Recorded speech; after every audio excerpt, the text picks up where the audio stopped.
2008 онд одоогийн засгийн газар байгуулагдаж байхад мэргэжлийн сургалт үйлдвэрлэлийн төвд 27 мянган хүн суралцж байжээ. Харин өнөөдөр 67.5 мянган хүн суралцж байгаа юм. Хэдийгээр өнгөрсөн хугацаанд засгийн газраас мэргэжлийн боловсрол сургалтын чиглэлээр тодорхой арга хэмжээ авч байсан ч тулгамдж байгаа асуудал цөөнгүй байгаамаа. Тиймээс тэдгээрийг шийдвэрлэхээр тогтоол гаргасан нь юм. Тогтоолж юун түрүүнд мэргэжлийн боловсролын мастер төлөвлөгөө гаргах, багш нарын боловсрол нийгмийн асуудлыг дээшлүүлэхэд чиглэсэн арга хэмжээ авах, боловсон хүчнийг бэлтгэхдээ ажил олгогчдод нэгт уялдан ажиллахыг чухалчилсан байна.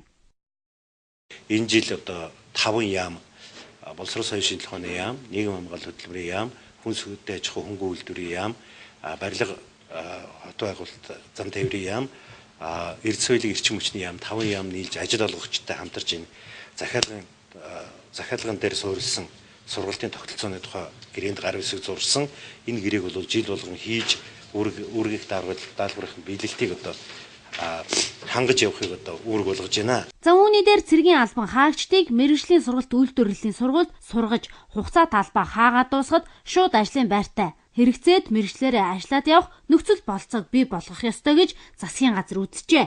За үүгээрээ засгийн газар нэгэн шинэ алхмыг бий болгож байгаа юм. Мөн мэргэжилтэй ажилтнаг бэлтгэгчтэй салбар хоорондын уялдаа холбоог сайжруулах, мэргэжлийн сургалт үйлдвэрлэлийн сургуулиудын техник тоног төхөөрөмжийг сайжруулах, шинээр бий болгоход анхаарахыг тусгасан байна. За тогтоол батлагдсанаар мэргэжлийн сургалт үйлдвэрлэлийн сургуулиудын сургалтын чанарыг дээшлүүлэхэд ихээхэн дэмжлэг болох юм. Хамгийн гол нь мэргэжилтэй ажилтнуудыг нийгмийн хэрэгцээ шаардлагад нийцсэн мэргэжлээр нь сургахад томоохон түлхэгц болох учиртай маа. Шууд дэлгэр цэцэг сайн зэнаар мэдээллээ.